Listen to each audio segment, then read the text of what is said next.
keep it alive through these lines I write. I keep it live cause I thrive. I might just blow your mind tonight. I'm so hyped, but it's no hype. From this height, it's direct hits on sight. I'm your type, lend me your ears to show you that there's something in me. I'm not giving up, I'm standing right here, holding these days hostage. And I'll make this my year. We turning fear into love, and the love's in the air. I love doing this cause nothing compares. Nothing can share that same type of feeling when you feeling and flare. They can't catch it, it's havoc. I rip to a tear, switch the scenario. My stereos, I leave them impaired. Variables start to change and they're all in my range. I just gotta grab it, it's all mathematics. Every step is drastic, I make it fantastic. I'm trying to take your breath away. Asthmatic. This is live through the stereo. Go and let it blow, blow through the stereo. I'ma let them know through the stereo. Yo, here we go through the stereo, stereo. This is live through the stereo. Go and let it blow, blow through the stereo. I'ma let them know through the stereo. Yo, here we go through the stereo, stereo. Yeah, just nod your head with it, so explicit and vivid. Every image is intricate, intimate. I put my all into it, no scrimmage and no rules. I'm a pro tool, hear my heartbeat, beat into the vocals. I'm so loco, lost my mind, oh no. It's ponderoso, dope, so no overdose, cause it's dope, yo. Man, this is house grown, mixed with some milestones. So I let the style flow down like the Dow Jones, bringing it with some foul tones, letting the crowd know we getting loud, so it's eardrum rudiments. Yeah, we bring it rude again. Move, little hooligan. Music for tuning in, full time to the 10. I'm on my clock like I told you. I'm doing this for dreams we pursuing. But call it a reality because there's no illusion. Thank you all for tuning back into the Anti-Media Radio Show once again with your host Nick Bernabe here on UCY.tv and the antimedia.org/radio. I'm really happy to be back on this Monday, March 5th, 2018. And we're going to talk about some stuff tonight, talk about some news, talk about some recent developments. What's trending right now? I mean, the Oscars yesterday, didn't get to watch it. I did watch that movie, though. The Shape of Water, I believe it was. Pretty good movie. I guess it was good that it won. I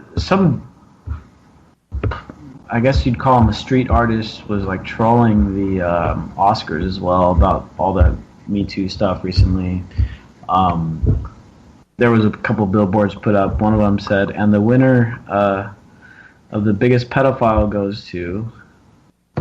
so that was interesting. I was up in Hollywood, and I mean, caused a lot of attention. We covered it, and then Zero Hedge picked it up off of our website, and somehow it went viral for them and not for us. Fucking Facebook assholes.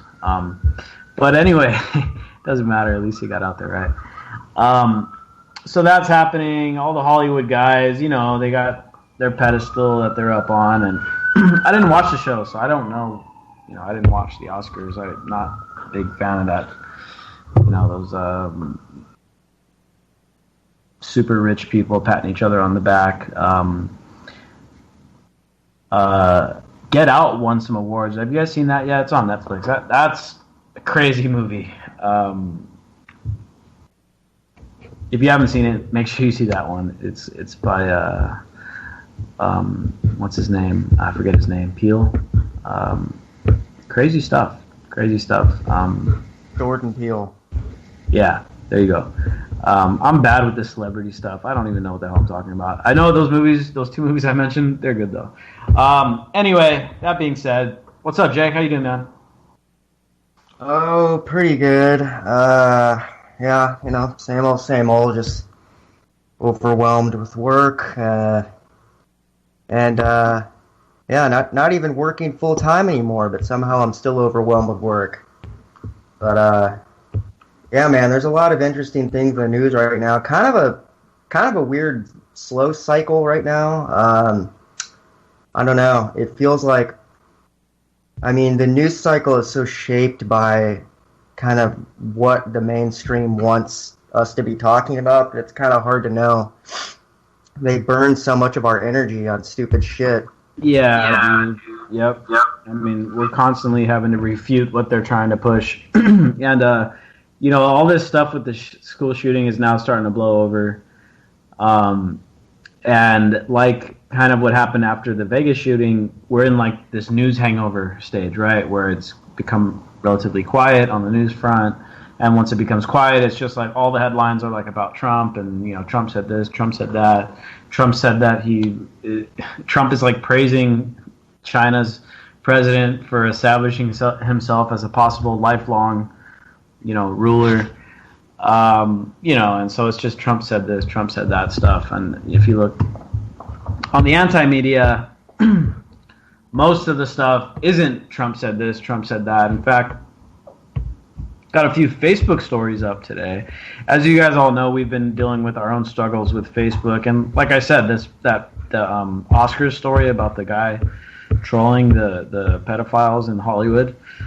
We wrote the article and we posted it, and it did okay. Got a few thousand people reading it, and of course, Zero Hedge aggregated it, and they got 30,000 fucking shares. I can't remember the last time one of our articles got 30,000 shares, but whatever. We aggregate their content as well. So not mad about it or anything. I'm glad the information got out there. Several things going on now though with Facebook, and Jake, you wrote about it. We published it earlier this morning.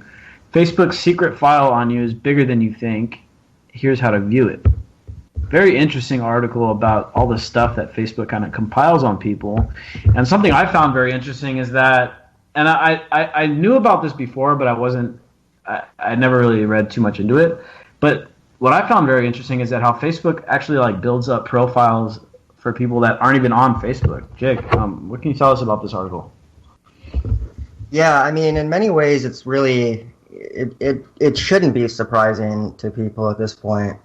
And, I don't know how much of it really surprised me and how much of it was just like more just kind of personally determined to get people to reconsider, the morality. To kind of maybe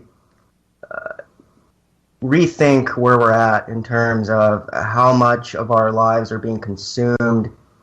And just everyone knows, it's, I can't remember where the quote comes from, but, with these sites, that are collecting your data, it's free. It's a free service, but that's because we're the product. Our data is what is being sold to advertisers that keeps Facebook, a $1 billion enterprise, and and we opt into that. So there's a sense in which there's really only so much we can hate them when we're opting into the system, passively. But I think the more information that gets out on exactly what's going on, I think people could start to reconsider it a little bit. And then basically, right now, we're all just treading water until a new social media option comes along that will be a reaction to everything that Facebook is. And I don't know if it'll be Steemit or not. I tend to doubt that it'll be a blockchain-based thing. But, so anyway, to get back to the articles, basically... It's you can download a file of what's contained of what Facebook knows about you. Now, I'll be honest. I really feel like this is just the tip of the iceberg. I really don't think Facebook is going to share everything they know about us in a easily downloadable file. I think there are so many rights that we sign away when we use Facebook. I mean, it's like. And the contract is like dozens of pages. There's so much shit in there that most of us don't understand that it's really just unrealistic to think that this is like a full, the full spectrum of what they know on this. But, basically it's, they have biometric facial recognition files on us. They have the metadata of tons of photos. I mean, I'm sure it's all of the photos. I don't know why it wouldn't be. the metadata, which means they know where and when the photo was taken. They'll have your entire iPhone contact list with names and numbers. They'll have all the times you're on the toilet looking down at your iPhone. Yeah, probably. And I'm gonna get to that, not specifically the toilet, but I think that's what we're missing here. But they have things like tenancy agreements, photo scans of your bills, bank transfer screenshots, of course all of your messenger chat logs. And this is this is not my phrase, but this is what's called surveillance capitalism. And this is how much of the internet is running right now. Now the thing is most people thought, okay, well, people that are opting into Facebook are obviously complying with this, but this is also affecting people that don't even use Facebook. Basically, if you go to there's this thing called Pixels, and it's a secret tracker that's embedded on over 10,000 websites. And what happens is even if you're not logged into Facebook, or even if you're not even using Facebook, if you go to one of these websites, it basically, if you go to a website that has a Facebook ad or one of these trackers on it, it then basically grabs your info, and all of your internet activity is now being logged. It's like you pick up a virus, but it's now all of the websites you go to are being logged, your operating system, your IP address, any comments you leave anywhere. And yeah, I personally think that they probably have almost like a constant running stream of video of us from our phones, at the very least audio. I'd be surprised if they don't have that. But that would require such an enormous amount of data storage that maybe they only grab it every once in a while. Basically, I'm kind of rambling at this point. Basically, Facebook has a lot of shit. If you want to see what they have, you can download your file. I tried to look at some of it, and I don't know. I just don't think it's the full story. I think they're bullshitting. I think this is just a curated file that doesn't make it look as bad as it actually is. But it's still pretty bad. First of all, let's welcome DB Schwartz onto the show. What's up, dude? Not much, man. All right, so I got a couple thoughts here. First, look, we all have our suspicions that Facebook is using a hot mic on all of whoever has the app on their phone running in the background or whatever. I know that I have my suspicions because I'll talk about something very, very specific that I have never talked about online, that I've never messaged about. We're talking like the weird stuff that you just don't talk about in front of other people except for a very few people in real life, right? And you talk about that stuff, and quote-unquote coincidentally, an hour later or the next day, you'll see something way too specific to just be like, oh, well, maybe this person is into something like this, based on our algorithm, judging by the websites they visited and the stuff they've been posting or whatever. Sometimes it's way too specific on shit that you've never put online. And I know I've seen that a lot of times. I know I've seen a lot of people say that a lot. And I know I've seen several anecdotal, articles and stuff. Now, Facebook heavily denies tapping into our audio and our video. I have my suspicions. I definitely do. So that's creepy as hell. The other thing that I found creepy that I've noticed just recently, because I was forced to download the fucking Facebook Messenger onto my phone because it wouldn't let me message anymore through the mobile Facebook website where you didn't have to let them snoop through as much of your stuff. So I've been using Messenger. People message me stuff. They ask me questions. They say things. And there's first of all, Facebook is reading all those messages. As Jake said, they archive all your messages. So all that stuff, everything you've ever said on Facebook, later on, first of all, Facebook knows what you've already said. Second of all, law enforcement, whenever they want, they can say, hey, Facebook, this guy, we need to see this dude's chat logs. Okay. No worries, we got you. So all your shit basically consider everything you've ever said on Facebook at the hands of law enforcement. Like, it's at the mercy of law enforcement. Facebook isn't going to go up to bat for you in court and stand up for your rights. I mean, come on, is that a fucking... what kind of fantasy world would we be living in if we thought Facebook was going to go fight for our privacy and shit? No. Part of the agreement these guys have with the government, why the government doesn't really regulate these kind of people, is because they share all the data with the government. I mean, the NSA's best friend is probably Facebook. And you know, there was the U.S. Go ahead. No, I'm just it's an invaluable law enforcement tool because people don't even I mean, we kind of know it, but people we go into some weird cognitive dissonance where we just forget that anything we put on Facebook, our message through Facebook, basically could come back to really screw our lives up at some point, you know? And it's a huge, I think it's one of the big untold stories of our time is really how much law enforcement and government is working with social media sites to screw people up. Yeah, exactly. And, you know, government law enforcement, very inefficient, very bureaucratic. They really don't even know what the fuck they're doing. Do you know what the average cop makes now in the U.S.? No, how much? Dude, I was looking up that the NYPD starts at $90K. That's more than I thought. That's ridiculous. I don't know what LAPD is, but I'm sure it's not far behind. So what's all this bullshit about people complaining that cops don't get paid enough? That's a lot. It's ridiculous. I mean, even with adjusted standard of living, that's better than middle class. Yep. Yeah. So, look, this is what's going on here. Surveillance and spying on people and all that shit. It's becoming privatized, right? Because the government realized, okay, we suck at this.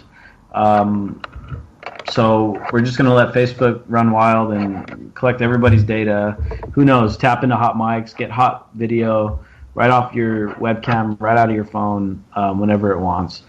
Don't fix the economy though, and don't scale back the war machine so we don't need to do surveillance. Yeah, don't do that though.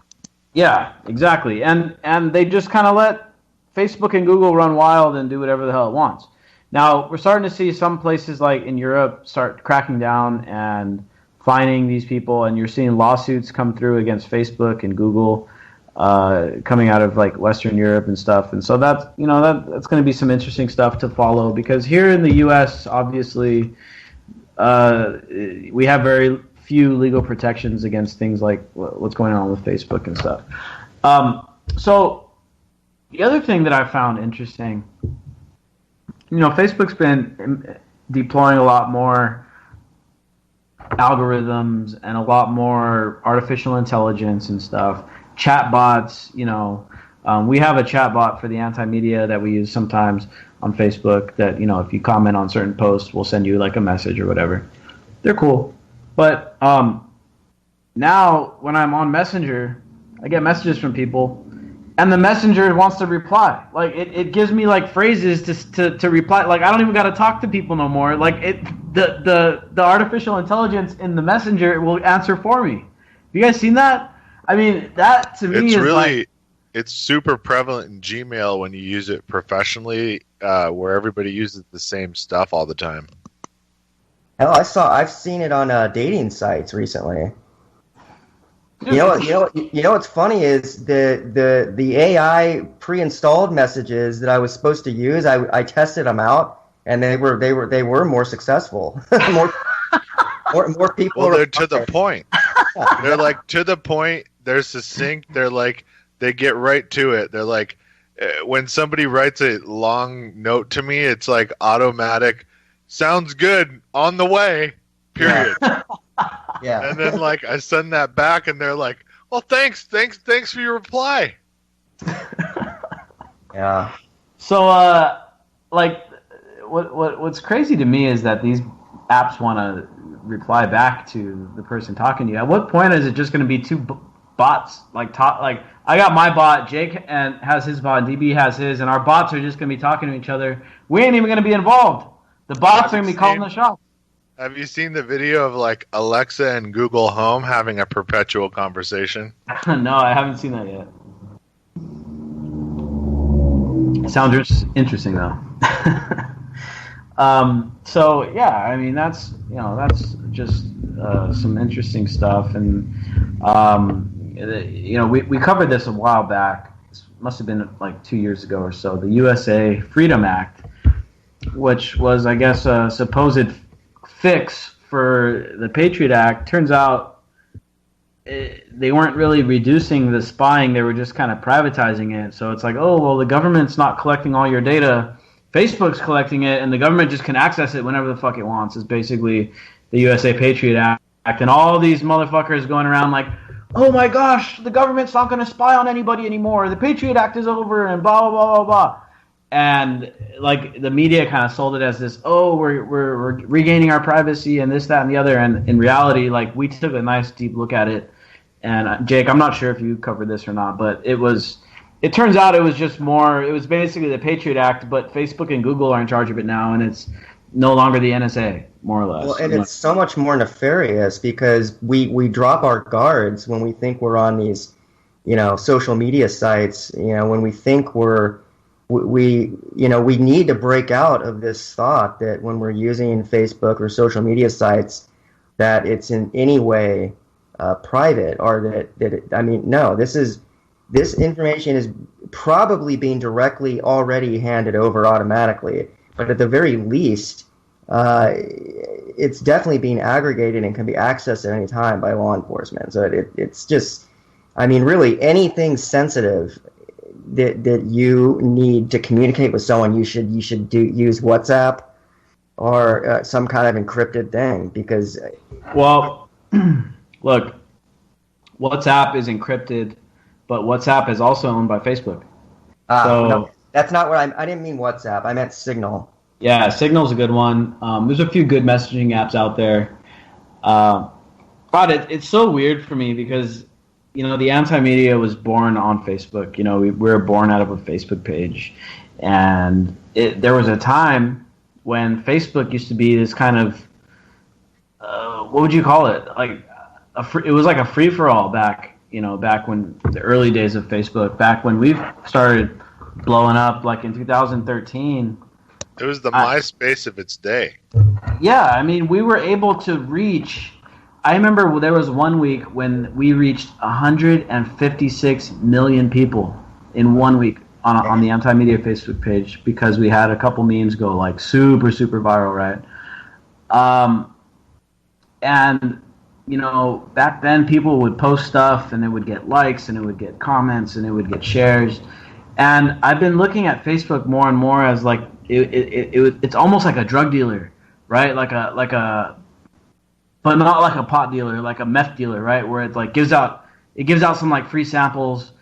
It hooks you up for cheap at first. It might front you like a sack or whatever, and then later on, it's like, all right, dude. Well, I got this guy hooked. Now I can raise the price, type of thing. And in a way, and I don't know if you guys have been hearing some of the interviews that have been given recently by like former Facebook employees and stuff, but they've been talking about it as like a way that Facebook hacked into our brains, and the same kind of receptors in your brains that you get when you do drugs and stuff like that. Those are the same kind of feelings you get when you get like a like or a comment or a share on Facebook, right? And so every like is like a little dopamine injection into your brain, and it's like, all right, cool, yeah, it feels good. And so everyone, like if you go on Instagram, it's very obvious that people, are posting like the most provocative, and women are showing like themselves basically naked just to get a few extra clicks or whatever, a few extra likes and comments and that kind of shit. Like people are going the full length because they're totally like hooked on these injections that they get into their brain from getting likes and comments. People are addicted. There's people just in our circle that we know, who I'm not going to name by name, who seemingly can't go 10 minutes without posting. People are addicted to Facebook. Yeah, dude, like really, really bad. And so this was kind of the whole thing that Facebook really accomplished. And maybe they weren't the pioneers of it, but they really perfected it, was getting people hooked on social media, chemically hooked. Like people are legitimately addicted to social media at this point, right? And now what Facebook is doing to us, where they're like, all right, we got them hooked, right? Now they're jacking up the price. Like they've like monopolized on social media, and now they're jacking up the price, right? And so for us, they want us to pay to let people read our fucking content, right? After adding so much value to Facebook and using it and putting our memes up there for free, putting videos, live streaming, never getting paid 1 fucking cent from Facebook for enriching their fucking platform. Now they got everybody hooked. Now they want to charge us after turning us into the product. Yeah. They want to charge the product. They want to charge money to the product. You know what I'm saying? Like they're double dipping like hard, and that's why they're losing. That's why they're losing, right? They're trying to extract too much fucking money out of the system, and so people are like, you know what? Fuck this. Facebook sucks now. Like I can't tell you how many. Like I believe that. I make a living through Facebook, and I believe that. Facebook fucking sucks now. Yeah. But they got everybody hooked, and now they've centralized social media where not everybody, but 90% of people go through social media on Facebook. And now they've decided they're going to put an iron fucking fist down and control all the content that flows through it based on some bullshit algorithms that they've developed that they think are good. And they're ruling now with an iron fist. And so, like I said earlier, our content about the dude that's trolling the Oscars didn't go viral. It went viral for Zero Hedge, which is a less reputable site than the Anti-Media. I'll tell you that right now. Zero Hedge posts some really strange shit. I mean, we aggregate them, but we fact check and edit everything that we aggregate because their shit, I don't even think they have an editor over there. But their shit goes viral of the same exact article we posted with the same exact title and picture. But Facebook's algorithm said, nope, you can't see that, but you can see this. And so Facebook has removed the organic element out of social media, and that is where they totally fucked up. Social media has to be organic, because once it becomes like this sterilized, robotic news feed where it's everybody has to pay the price to get placement in there, why in the fuck do I even want to go there anymore? It's like paying to go see infomercials. It's like going to watch infomercials all day on purpose, right? It's like the same idea. It's like if you watch fucking TV in the daytime, you see all these shitty ass infomercials. That's the Facebook newsfeed now. If you want to see the shit, the crappy TV in the daytime, you got to sit through all these fucking infomercials. That's what the newsfeed has become. And Facebook's over here trying to like, well, we don't understand why people are leaving our platform, so we're going to show less posts from pages. How about you stop fucking curating it as a sterilized robotic newsfeed and just let shit happen like it used to happen? That's what Facebook was so amazing back in 2013, 2014, even 2015. Shit just happened. Like, information would get up there and it would pop off. If it was worthy to go viral, it would go viral. Now, if it's worthy to go viral, you get a few hundred people see it, and then Facebook's like, hey, a few hundred extra people saw this post. Why don't you boost it with $20 so that another 1,000 people could see it? It's like, oh. And dude, I have real-time analytics on our website. I could see the traffic coming in, going out, people, how long they stay, and all that stuff. You can see the posts. They go up on Facebook, and it's like, boom, like the numbers start skyrocketing. It's like, okay, 2 years ago, this is like, oh shit, this article is super viral, dude. Like, this is going to go everywhere. On Facebook now, it's like, oh shit, for 5 minutes, and then it's like, okay, no more. No one else is going to see this after 5 minutes. That's it. All you have is 5 minutes on our platform. If you want any more, you got to pay for it. And that's how it works now. Yeah, so it's a curated, it's not an organic, spontaneous, real-time exploration of information and an actual realistic gauge of how people are reacting to it. they're getting involved and affecting who can see it and who can share it. Yeah. And so, of course, the primary driver behind this is that Facebook is trying to make a fuckload of money. It's a publicly traded company. It's got shareholders to please. I get it. They want to make money. They're making a lot of money. They're losing users, but they're making more money than ever. I get it. It's more important for Facebook to make money than it is to have a healthy, growing base for its website. Fine. Now, the secondary driver of this curated newsfeed is the more troublesome thing, because if a company wants to make profit, fine. It wants to make profit. A company can do what it wants. Okay. The secondary thing here is that there's this ethical and I don't even know how to describe this fully, but basically, especially after the 2016 election, and there's been a bunch of other things recently that have fed into this, but Facebook is now becoming this arbiter of truth, where they pick and choose which opinions or which views or which content is allowed to be, proliferate on their platform. They're well within their rights to do that, because they're a private company. But this kind of goes back to what we were talking about earlier with like the USA Freedom Act, the privatization of surveillance. What this really amounts to now with Facebook saying, okay, well, we're going to give preference to mainstream news articles like the Washington Post, the New York Times, the LA Times, and others like it. These guys get preferential treatment by the algorithm on Facebook. So the guys with the most money, the guys with the most connections, the guys that have been the fucking guardians of the establishment get the preference in the newsfeed. That is extremely troublesome, because part of the beauty of Facebook, and again, how the anti-media was born out of Facebook, was precisely because we were challenging those narratives, right? And now Facebook's like, well, no, we're going to go ahead and cut those guys out of the newsfeed, and we're going to give these mainstream assholes who the public has already turned against, lost interest in, we're going to give them preferential treatment. Despite the will of the people. And that's all. This is what this is about. The will of the people brought us into existence. The will of the people brought the anti-media into existence because we started posting information and people wanted it more. People enjoyed the content. People found it useful. People were finding Washington Post, CNN, New York Times, and all these assholes less useful. And so those guys were on the decline while we were on the incline. And now Facebook is coming down and saying, nope, we can't have that. We're going to give these guys preference, and we're going to make you guys obscure. So this is problematic, first of all, because it's just stupid on Facebook's part, because it's going to make people less interested in Facebook. They're going to find Facebook boring as fuck. They're going to say, well, why in the fuck am I on Facebook when I can go buy the fucking New York Times down the street? If that's all I'm going to see on this feed, if I'm just going to see New York Times and CNN, why don't I just turn on the TV and go buy a fucking newspaper at the corner store?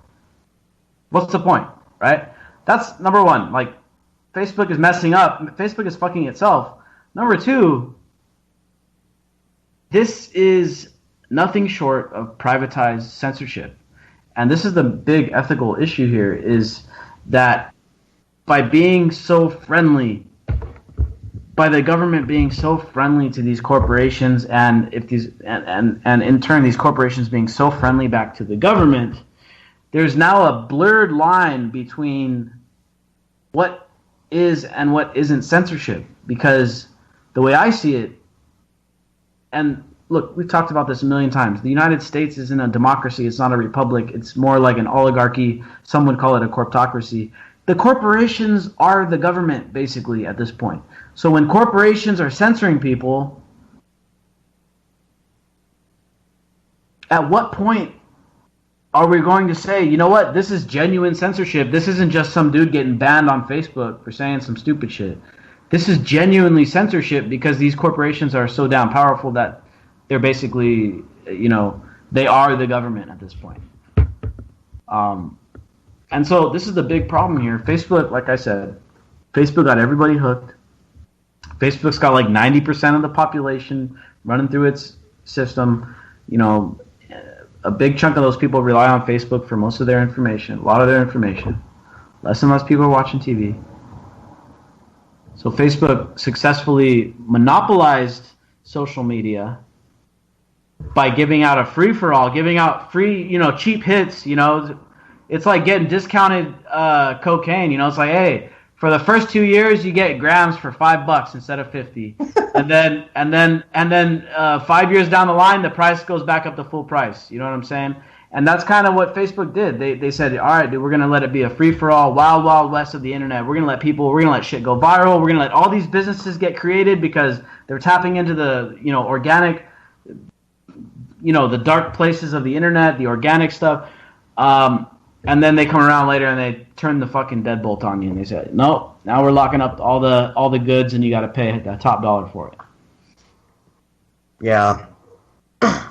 I think it is that second one that is become all the more disturbing recently. I mean, we already knew about the data mining and predatory data mining and surveillance capitalism to an extent. But at the point at which not only are they working with the government in terms of providing this new surveillance database apparatus that can be used, when they're also colluding, to use the really popular word these days, when they're colluding with the government on actual policy, and that is what's happening. When the fake news narrative was born of this idea that social media was being exploited by propagandists. Okay, well, when has media ever not been exploited by propagandists? This is just the first time in history that media was monopolized by more propagandists than just the government.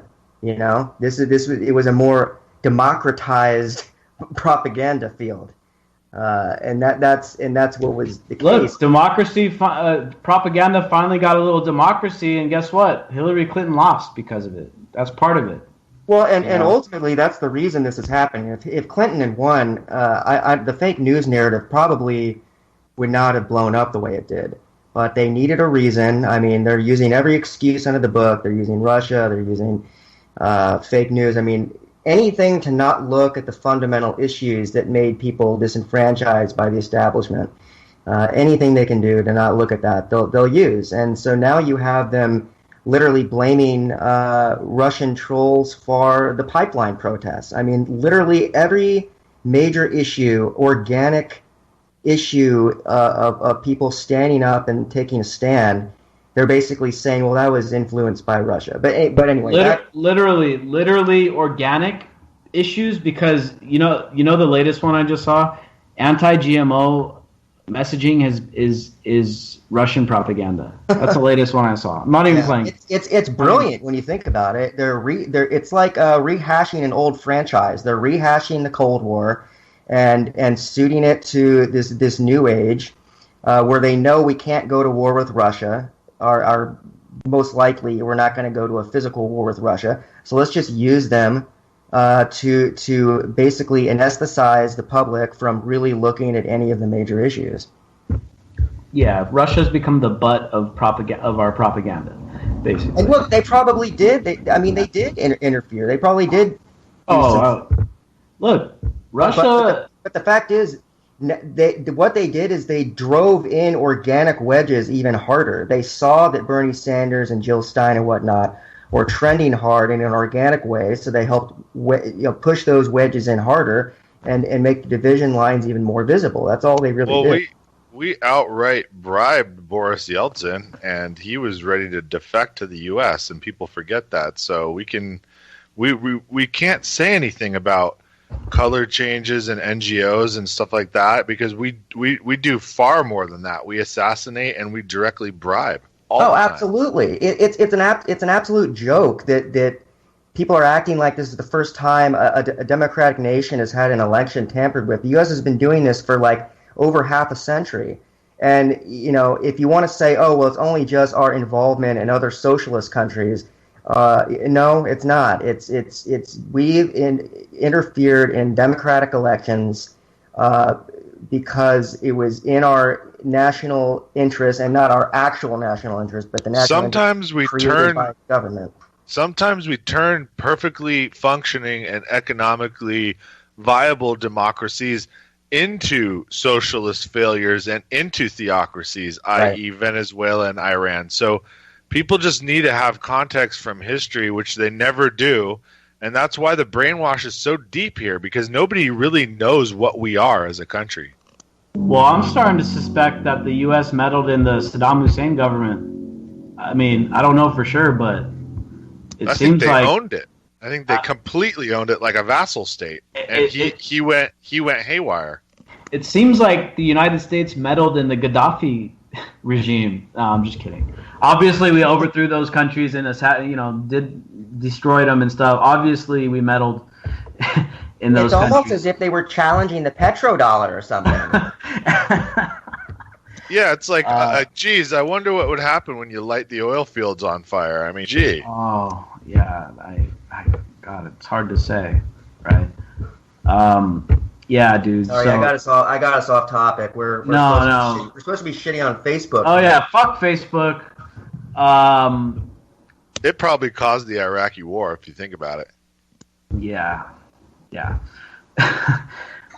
So yeah, dude, bunch of shit going on with Facebook, and they're not learning. The most recent thing, did you guys see this? Have you heard of the Babylon Bee? It's a satirical site. It's a little more conservative leaning, but they have some great work. What site? It's called the Babylon Bee, and it's a pretty prominent conservative satire site. It's kind of like The Onion or whatever. And they had a recent headline that CNN bought a massive washing machine to spin the news in before it was broadcast, right? And I shit you not, Snopes fact-checked this article, marked it as fake news, and Facebook sent these guys, the Babylon Bee, an alert. They said, well, if we catch you posting fake news, we're going to demonetize your Facebook instant articles, and we're going to reduce your page's reach. And then, dude, see, that's why this is so effed up, because the government can't. If the government does that, that's censorship. But when it's done in the free market, supposedly, then it's just a proprietary right of the business, and that's why this fusion of the privatization of surveillance. That's why this is so dangerous. Yeah, everyone wants to talk about the separation of church and state. The bigger argument at this point in time is the separation of corporation and state. These two things have become one, and so it really is. It's a brilliant kind of way to govern, because then the government can wash its hands of any wrongdoing and say, "Well, we're not censoring you guys. We're not the ones putting down any, not letting any information on the war get out through Facebook. We're not the ones putting down information about protesting and all that kind of stuff. We're not the ones writing those algorithms. Facebook's doing that. You talk to Facebook about that. You agreed to their terms of service. You deal with them. We're not involved." It's really brilliant in the way that government has privatized all the bad shit that it does. I mean, in every way. I mean, in war, in surveillance, in policing. It's almost like there was this. I mean, it's like, look at in these private prisons, the government can say, "Oh, well, hey, that's a private corporation. We're just, talk to them about it. We're not doing that." Like, it's brilliant because the government just found out all the bad shit that it does, all the horrible things that it does, and it just said, "All right, hand all those tasks off to the corporations, let them do it, and then the public can deal with them, and we're free and clear." And then we just get whenever we need the information, whenever we need something, we just say, "Hey, Facebook, give us the information on Jake Anderson and DB Schwartz. We have reason to suspect criminal activity." And Facebook, "Oh yeah, for sure. You want information on like everybody on his contact list too, because we got that as well."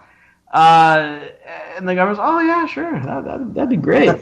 I bet that's what the conversation actually sounds like too. Oh, dude, I bet it is. And then they're like, "Hey, call up CNN, tell them that we got to do some shit on guns."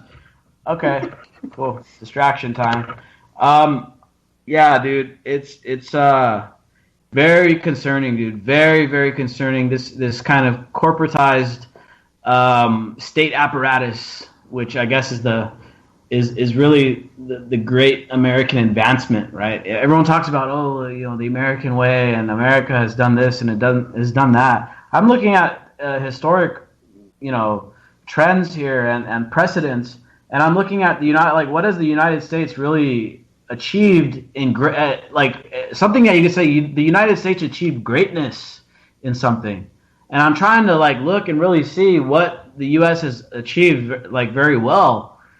And there's such a bad record on human rights. The whole thing started off the genocide, off the back of slavery, and it really hasn't improved that much. I mean, there's the civil rights movement, which it changed the laws on the books, but the situation for the people are still very similar. There's not too much greatness that I can really say. That was a huge, great accomplishment. Maybe I'm just being pessimistic here. No, we have really good sports players and comedies. There you go. We got good entertainment, but that's tainted as well. But whatever. Probably a really good sarcasm. I think U.S. has a very advanced, because we hate ourselves so much. We have this very advanced kind of drolling, ironic sarcasm that I think that's our best export at this point. There you go. I think the big achievement, and of course, ask most people, and they're going to say, "Well, that's not a good thing." But the U.S. has figured out how to have an empire. The U.S. has figured out how to make a more perfect privatized empire. Now, of course, the British experimented with it. There was a bunch of privateering, and there was a bunch of, the Dutch East India Company or whatever. There's been European, these kind of quasi-corporate state entities before. The U.S. kind of just made it better and made it more organized. And that really is the great American accomplishment, is to rebrand empire into a kind of corporate activity rather than a state activity. But whereas the corporations have kind of formed this quasi-state, and so the U.S. is kind of reintroduced the empire to the world as what we know it as today, where it's kind of like this privatized, go have the corporations, have the military contractors, knock it over, take the resources, but don't try to permanently, have this massive kind of military in there to permanently, occupy and hold the place down like the British did. The U.S. kind of took a little bit different approach to it, and that's kind of what we're dealing with here. This whole thing is maturing.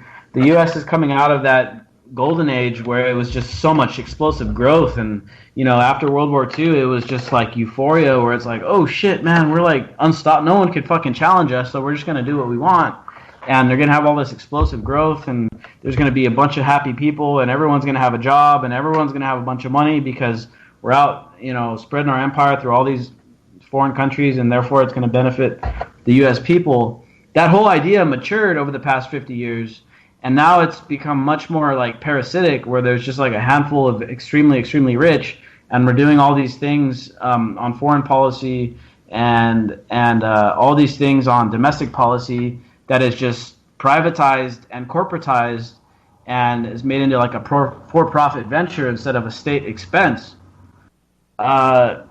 And by doing that, we've kind of redefined what the empire is all about, And so I think, being that it's pretty obvious now the U.S. has kind of peaked and we're on the decline at this point, now we're kind of, the whole euphoria is worn off and the maturity is kind of setting in, and it's oh shit, we've got all these fucked up things, all these deep-rooted societal issues that we just never dealt with because the money just kind of blurred over all that stuff, right? Everyone from the 50s to the 90s, everybody's making so much fucking money that all the problems were just ignored. It was oh yeah, just ignore that. Here's fucking a $80,000 job. $80,000 a year job. Just ignore those problems and buy a fucking house and buy 3 cars and have kids. Ignore all that stuff. Now, that euphoria is kind of worn off, right? And us millennials are kind of like the first reality, like we're the real reality generation of this of the in the modern era of the United States. We're the first ones to say, "Holy shit!" Take a sober look at what's actually going on. We're all broke. We can't afford houses. The jobs suck. We ain't getting paid enough. The government is beating the shit out of people. The cops are killing everybody. The wars are going on all around the world endlessly. We're the first ones to be like, shit, this is really happening. This is like, damn, something ain't right here.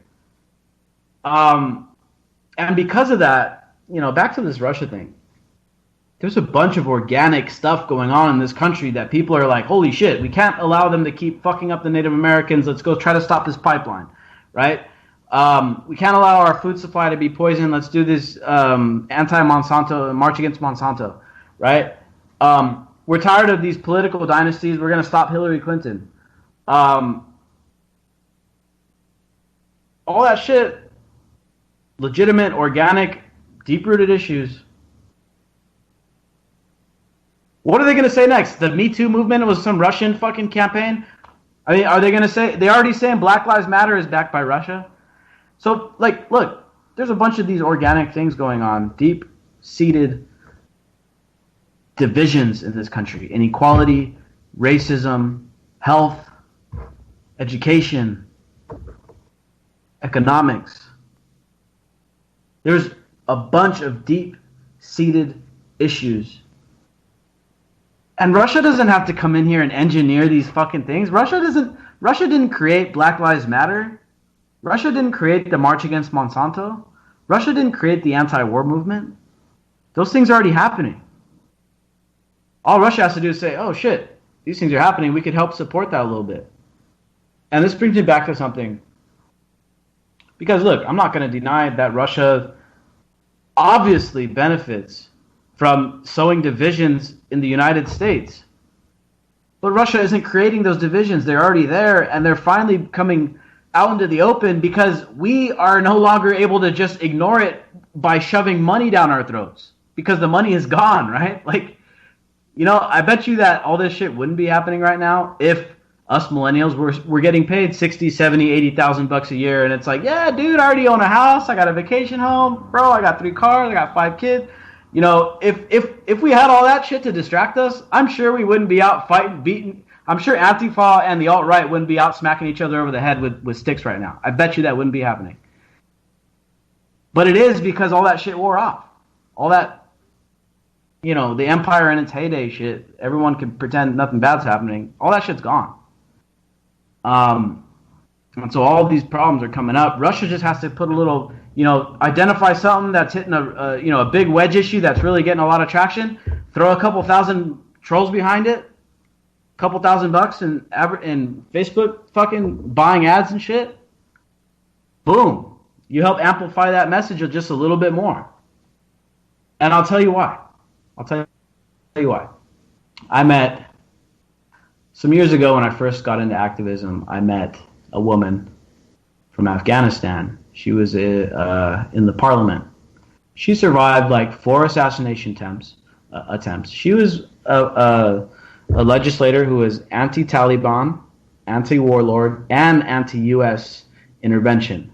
So, she got elected because she was very popular in her home province or whatever. Very unpopular when it comes to the people in charge of shit, right?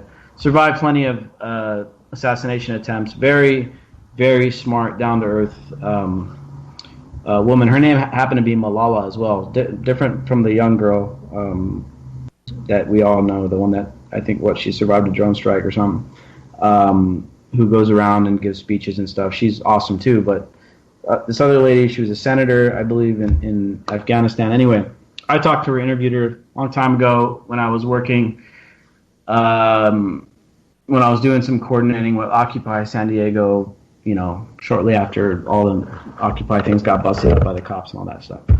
She told me there are 2 superpowers in the United States. There are 2 superpowers in the world. The United States and the American public.